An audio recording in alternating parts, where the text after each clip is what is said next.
possession here in quarter number 3. This is fielded at the goal line. And a good effort on the return there. Gets him across the 30 to the 33-yard line. So out now come the Redskins. First half showed us some pretty good offense. Tie game. We'll see what the second half brings. And it'll be interesting because I think both sides feel pretty good about what their offenses are doing. Gotta wonder what adjustments are being made defensively to try and get a spark and maybe slow down the other side. But here, do you change up anything on this opening drive? Not offensively, you don't. You got everything going your way. You're probably prepared for maybe some change-ups you might expect, but overall, you like what your game plan's showing you. He'll drop to throw. Firing quickly here, and that's complete. And he'll lose yardage here, going down back at the 28. It'll be a loss of a yard, and they're going to face an uphill battle here on 3rd and long. Well, I know it goes against the instincts of the person catching the ball because all you're ever taught is catch the football, don't drop it. But drop it there. Yeah, in that situation, dropping it would have been better. End up losing yardage, even though they completed the pass. As good as a sack. And that's caught inside the 30. It's a big play there for the Redskins on 3rd down. 45 yards. I know they had good coverage downfield, but you have to wonder, on 3rd and long like that, how does that happen, that they can get that far downfield and complete a pass? You got to guard the sticks, understand where you are, so it's almost like someone fell. Down the numbers. There he goes. And he takes it in. Touchdown, Washington. A great effort there. 26 yards. And the Redskins are going to take the lead. Well, partner, that was another explosive run, and one thing I've learned in our time in this game, yes, the offensive line has to get a lot of credit, but for big runs to occur, the wide receivers have to block well downfield. And then you have to have a good guy carrying the ball too, right? Oh, without a doubt. You need that difference maker lugging the rock. This is fielded a couple yards deep. And he'll take it back to about the 19-yard line.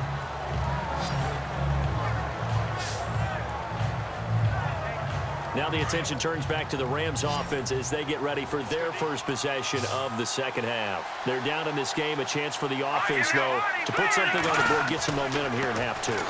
Try and get things kick-started for them. And you know at the half, they discussed how they were going to get that done. This is where scripting comes into play a lot of the time. How many plays do you script coming out of the second half? Most of the time in the first half, you're scripting 12 to 16. I think in the second half, you're really scripting more like 8 to 10. Kind of a starter or an opener, whatever terminology they use, to something to get you off to a quick start. They run a draw here on 2nd down. And he's brought down after a good gain. That burst good for 20 and a first down. Sometimes it's hard to believe, but there are times this game is about patience, isn't it? Has had the game he expected, but that run there, that may get him going. I was just going to say, maybe that gives him a little juice, because you're right, he struggled, especially in that first half. Yeah, and I know the great ones always think to themselves, just hang in there. I'm just one big carry away from busting this open. That's a good start for him. It's real easy to say this running game needs to be better, but the reality is they've been given little time to actually find a place to run the football. It's almost like the defense is there on the handoff. They'll run it now out of the gun. And very little daylight there. He'll get a couple up to the 44. You know that old expression, it's not my night? It hasn't been his so far. I don't know if the legs are a little bit heavy. Sometimes having to hang out all day and play doesn't exactly play to your advantage, but it's been a tough go for him. Every time he looks up, somebody's there defensively. That was the same case on that play. And he'll be out of bounds just shy of the 40. 15 yards through the air and a first down. And that's how you pick up a first down. Not only does he make the catch, but has enough body control to get his feet down inbounds, toe tapping and dragging to make sure he gets it done. And very little there. He might have gotten a yard. Yeah, I think he got a yard to the 41. The best defensive linemen, they play with great leverage so they can get low and not get bowled over by offensive linemen. They have excellent hands. They can throw people off on a play. We just saw a great example of a really good run stop by a guy playing the defensive tackle position. And they'll lose a yard that time, and that's going to lead to a third down. Got me is a little bit surprised by what we just saw there because this has been a pretty long drive, and normally you think that wears down a defense. In this case, looked like the offensive line let them down a little bit. They allowed the penetration and the ability to stuff him for a loss. He's going to float this one deep right side, and he couldn't hang on to it through the contact. Incomplete. Sure, that pass was incomplete as they made an attempt to get a big one downfield. But that's okay because the second part of that is if you don't get the completion, at least you've told the defense you're trying to stretch them out a little bit, and they may have to change accordingly. Out of bounds as he appeared to be looking for the corner. He got it. They're going to mark this at the 4-yard line. The Redskins offense now, they get set to take over here. Now, they were good last time out with a touchdown drive. This go-around, it's not going to be very easy starting from inside their own 5. But they shouldn't be daunted by it. You work on this the entire offseason. You work on it in practice. It's called coming out session. Start the ball inside the 5, start on the 5, on the 10. They should be ready to go. Really shouldn't be a surprise. It's going to be hard to move people in this situation.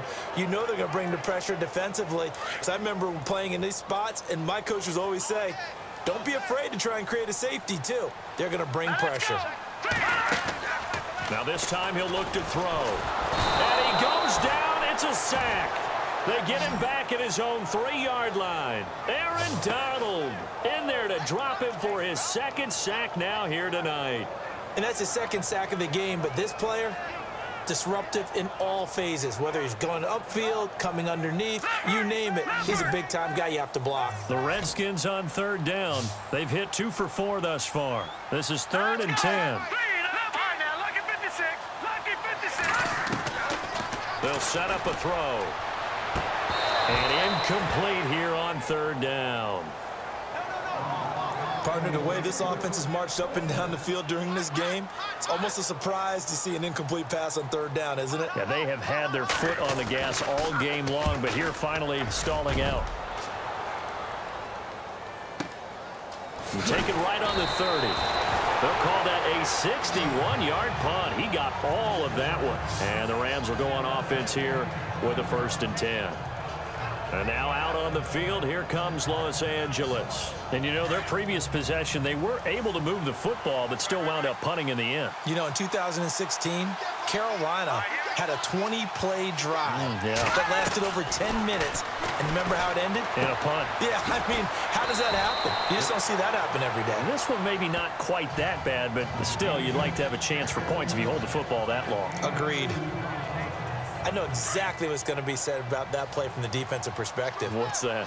That's why I tell all you guys we need more than one tackler to the ball. He broke the first tackle. Luckily enough, there were more people there to get him down. And that one goes for about 6 as he's taken down just shy of the 45.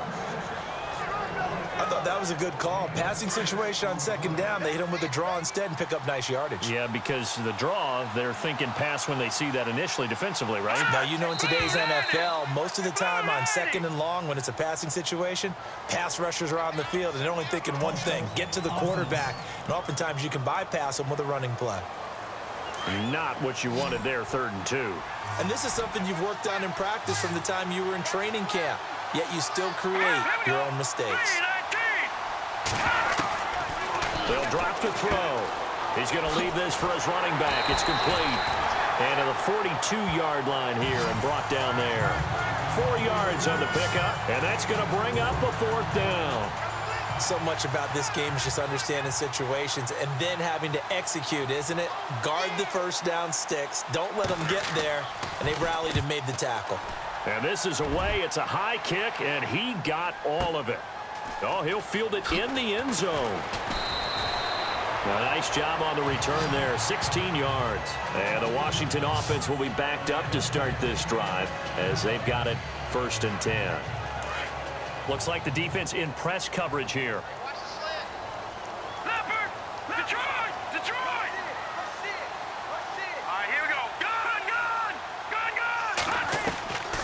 They'll come out throwing here to start the drive. Wide open receiver complete. And they'll get it all the way out near midfield to the 45. And that one results in 35 yards. There will always be a place for methodically marching the ball downfield. But when you can pick it up in big chunks and strike like that, have explosive plays, that's often the difference in winning and losing. Those types of plays that can knock a defense off balance. That's caught inside the 20. And he'll get it down deep into Los Angeles territory. That one goes for 36 yards.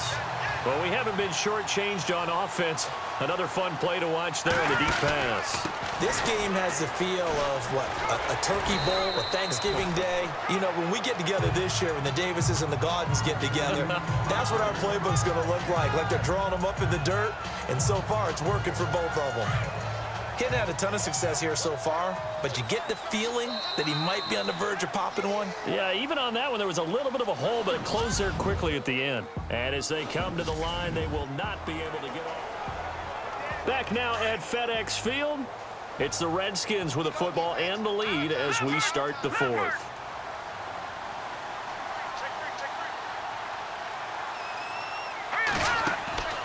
He'll look to throw. And a quick throw here, that's complete. And the stop will come inside the 5 at the 4. 9 yards on the play there, and it sets him up first and goal. Another nice pickup through the air, and I think a lot of people might expect him to run the ball in this situation, Brandon, but with this lead, they're electing to throw the football. Swings, slants, quick outs, things that they consider safe. Back to throw here. And this is taken in for a Redskins touchdown. In order to lead in a game, you're going to get plenty of contributors, but that's his second touchdown catch of this game. He's one of the key guys in this one. And you better believe he'll be looking for the hat trick here as this one continues to go.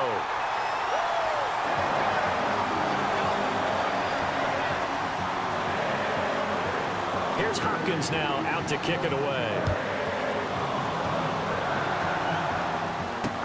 That'll be taken in the end zone. And no run back here. This will be a touchback, and it comes out to the 25-yard line.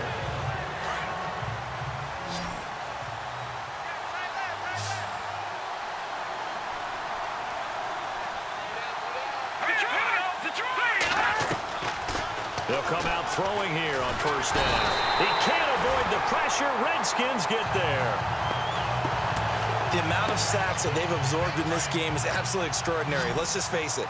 This offensive line, flat out, cannot handle this pass rush. It's been demonstrated time and time again.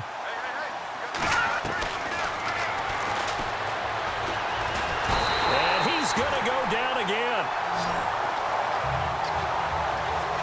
Okay, let's go back a little bit and see if my schooling comes to the front. What's that old saying? Those who forget the lessons of history are doomed to repeat them. That's the same guy who's gotten back-to-back sacks. I think a double team may be in order. On third down, they'll run it with Gurley. And he'll take this one only up to about his 13-yard line. Call it a gain of 3, and it'll bring up fourth down. I like what they were thinking on defense. Just guard the first down sticks. Don't let anyone pass that. Didn't matter whether they threw it or ran it. They just ended up rallying to the football in the running play and stopped them short of a first down. And it's incomplete. They cannot convert, and they turn it over. No luck for the Rams as they fail here on fourth down. And now possession will go over inside the 15-yard line. Here we go. And this play gets blown up. They'll lose yardage. Back at the 17. It's a loss of 4 there, bringing up second down. Brandon, it's clearly a running situation when you're up in the fourth quarter. They're going to have to stack the box and make it difficult for them to move the ball. Made it very difficult right there. Now they need to repeat that effort. Yeah, bring 7, 8, 9, whatever it's going to take to slow them down. And he's heating up at the line of scrimmage. Might have gotten a yard down to the 16. And in this situation with the lead fourth quarter, they're liking keeping the ball on the ground, I'm sure. That's just smart football, but you know the defense has to know it as well. They've got to stop them here.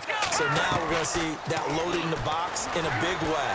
6, 7, 8, 9, whatever it's going to take, puts a little bit more pressure on your big offensive line. Give him 8 yards that time on the scramble, and now fourth down.